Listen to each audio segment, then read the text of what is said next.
Homes. They are the centerpiece of the great American dream. Area home builders have created homes that have become neighborhoods. Neighborhoods where children grow up, friendships are made, and family memories are created. Homes.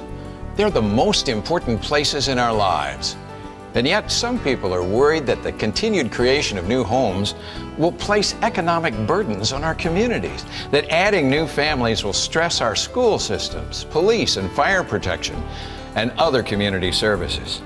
Home builders understand the need to create communities that are financially sustainable. While it may seem obvious that commercial development provides direct economic benefit to an area, is the same true of residential development?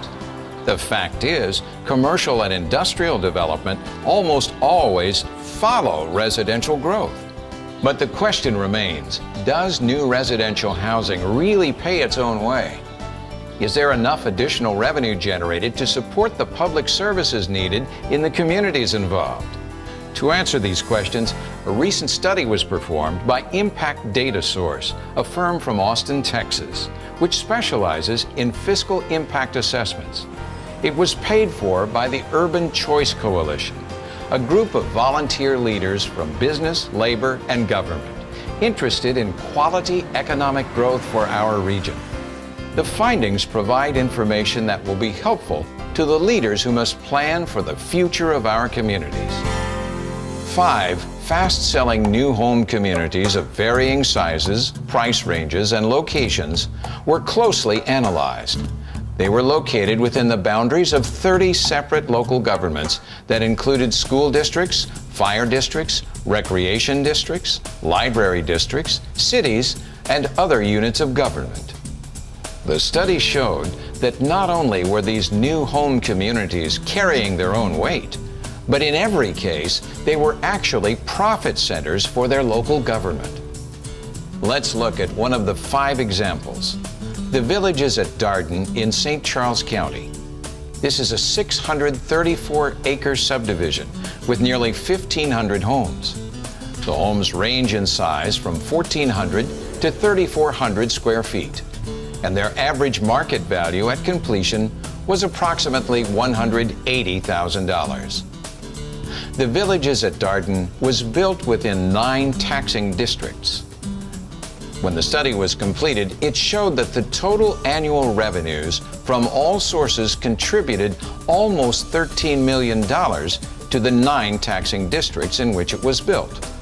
The costs associated with servicing the new home community in all 9 taxing districts were about $10.3 million. It's a simple matter of subtraction to see that the total annual net profit for all taxing districts was $2.7 million. Some districts made more than others, but the fact remains that all 9 were in the black. The overall study shows that all 30 taxing districts analyzed made money on the new homes built and had an annual net profit that added up to more than $13.9 million a year. That translates into an average net profit to local governments of more than $3,000 per home each year. And what's more, new residential growth gives local governments added bonding capacity, the ability to finance major community improvements like new schools, fire stations, parks, libraries, and other public needs, often without raising taxes. From there, new residents pay their fair share in retiring the long-term debt for such community improvements. The bottom line is an improved quality of life for all homeowners, both new and long-time residents, and a balanced budget for local governments, thanks to the new homes. In other studies done in Texas, Indiana, Maine, California, North Carolina, and Florida, the results were similar. New neighborhoods are more than just great places to live. They also pay their fair share of public costs and often produce a profit for local governments. So when you see new homes being built, what you're really seeing is families investing their money and their hope for a brighter future in a way that will pay off for them and for their communities.